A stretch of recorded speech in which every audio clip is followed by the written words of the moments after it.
menjelang Dajjal keluar, terjadi tanda besar kiamat yang pertama terlebih dahulu, yaitu dukhan. Dukhan ini, seperti penjelasan Michel Penn, pakar astronomi dunia yang paling senior saat ini, beliau menjelaskan hanya terjadi apabila bumi mengalami hantaman meteor, daratan bumi. Sementara NASA Amerika saat ini mengumumkan kepada dunia bahwa kita sedang ada di tengah arus sungai meteor. Walaupun kita sudah di penghujung tahunnya, tetapi meteor mempunyai karakter seperti bola biliar. Dia kalau beradu, maka dia yang lain akan memental ke jalur yang lain. Peluang-peluang ini akan menjadikan bumi sangat rentan diserang oleh meteor. Dan Rasulullah menyebutkan ciri-ciri meteor akan menghantam bumi apabila umatku terlibat dan terjebak dalam 3 kesalahan di akhir zaman. Dan ketiga kesalahan ini sudah dibuat oleh umat Nabi, ketiga-tiganya. Pertama, kata Nabi, apabila di tengah-tengah umatku sudah banyak bermunculan penyanyi-penyanyi wanita di mana-mana. Yang kedua, apabila musik dan alat-alat musik sudah disenangi oleh umatku dan digandrungi menyebar di mana-mana. Dan yang ketiga, apabila minuman khamar, barang-barang memabukkan sudah mudah didapatkan di mana-mana. Tiga-tiga ini sudah apa belum? Maka pertanda ini sudah Rasul gambarkan kepada kita. Kaum muslimin yang kami muliakan, Rasulullah SAW menyebutkan apabila terjadi hantaman meteor, seperti pernyataan Abdullah bin Abbas, maka berikutnya yang terjadi adalah dukhan. Dalam sanad yang jayyid, Ibnu Jarir meriwayatkan sebuah hadis di mana Ibnu Mulaikah berkata, guruku Abdullah bin Abbas berkata, malam tadi kami nggak bisa tidur karena kami menyaksikan meteor melintas di atas bumi kita. Saya khawatir jangan-jangan besoklah terjadinya dukhan. Apa yang dikatakan oleh Abdullah bin Abbas ini persis sama dengan yang diuraikan oleh pakar astronomi dunia tadi, Michel Penn. Meteor ini ketika dia menghantam atmosfer bumi kita, kalau garis diameternya 2 km saja, kekuatan ledakan meteor ini sama dengan 1 juta kali lipat bom nuklir yang pernah meledak di Nagasaki dan Hiroshima. Dampak yang terjadi berikutnya adalah meteor ini akan terbakar, bagian kulitnya akan mengeluarkan asap yang sangat tebal dan itu panas beracun. Kemudian bagian kulit ini lepas dari intinya dan dia membentuk meteor-meteor kecil yang akan menghunjam bukit-bukit kita, gunung-gunung kita, kota-kota kita akan menjadi hujan meteor. Sementara yang intinya mengandung sidride. Sidride ini adalah kandungan dari zat besi. Pergesekan yang sangat ekstrim menembus lapisan atmosfer kita menyebabkan timbulnya medan magnet yang teramat sangat kuat. Dampaknya yang langsung terasa oleh manusia di bumi adalah semua besi dan logam yang ada di muka bumi akan langsung terinduksi. Maka mobil kita yang mesinnya dari besi tidak bisa lagi di starter, Pak, nggak bisa lagi jalan. Pesawat juga tidak bisa bergerak, kapal-kapal, dan itu bukan untuk sementara waktu tapi permanen. Inilah digambarkan oleh Nabi SAW setelah kalian nanti dipimpin oleh Al-Mahdi. Al-Mahdi itu kemunculannya adalah setelah meteor jatuh. Setelah meteor jatuh terjadi dukhan, Al-Mahdi akan muncul.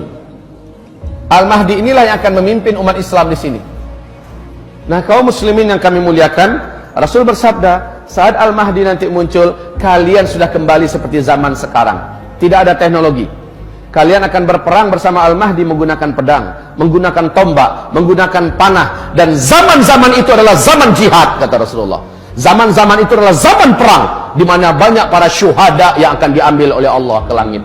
Banyak para lelaki yang bertumbangan sementara mereka adalah lelaki-lelaki terbaik di akhir zaman, atau lelaki pecundang yang lari sementara kematian tidak akan pernah bisa dielakkannya.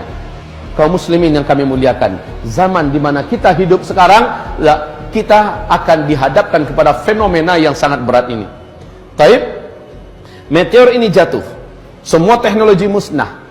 Ketika menghantam laut, kata Michel Penn, kekuatan ledakannya yang sama dengan 1 juta kali lipat bom nuklir itu menjadikan hadirnya tsunami setinggi 230 meter. Bila jatuhnya ke kutub utara atau kutub selatan, kutub itu akan meleleh. Maka permukaan air laut akan naik 7 meter lagi. Banyak sekali kota-kota besar di muka bumi yang dibangun di tepi pantai akan tenggelam, termasuk Jakarta, Chicago, New Zealand, dan kota-kota besar lainnya. Kemudian apabila jatuhnya di daratan, maka ini yang paling pas dengan terjadinya dukhan. Ini yang paling pas dengan terjadinya dukhan. Sebab apa? Ketika jatuhnya ke daratan, kekuatan ledakannya yang teramat dahsyat, radius dari titik jatuhnya ke 100-200 km, seluruh makhluk hidup akan langsung menguap menjadi karbon. Kemudian bumi akan mengalami kecekungan yang sangat dalam, kemudian partikel-partikelnya membumbung ke langit dalam bentuk kabut, debu yang teramat sangat tebal lagi panas, dan inilah yang disebut dengan dukhan. Tebal, panas, gelombang kejut dari ledakan tadi menghasilkan kekuatan laju secepat 800 km per jam. Bayangkan kecepatannya. Maka partikel-partikel yang tebal tadi membumbung ke udara, menutupi langit, dengan segera membungkus bumi. Bumi akan gelap gulita 40 hari 40 malam, kata Rasul. Bumi akan gelap gulita 40 hari 40 malam. Hamba-hamba Allah yang saya muliakan, bagaimana 40 hari 40 malam tanpa cahaya? Sahabat-sahabat bertanya kepada Rasulullah, ya Rasulullah, bagaimana cara kami menentukan waktu salat?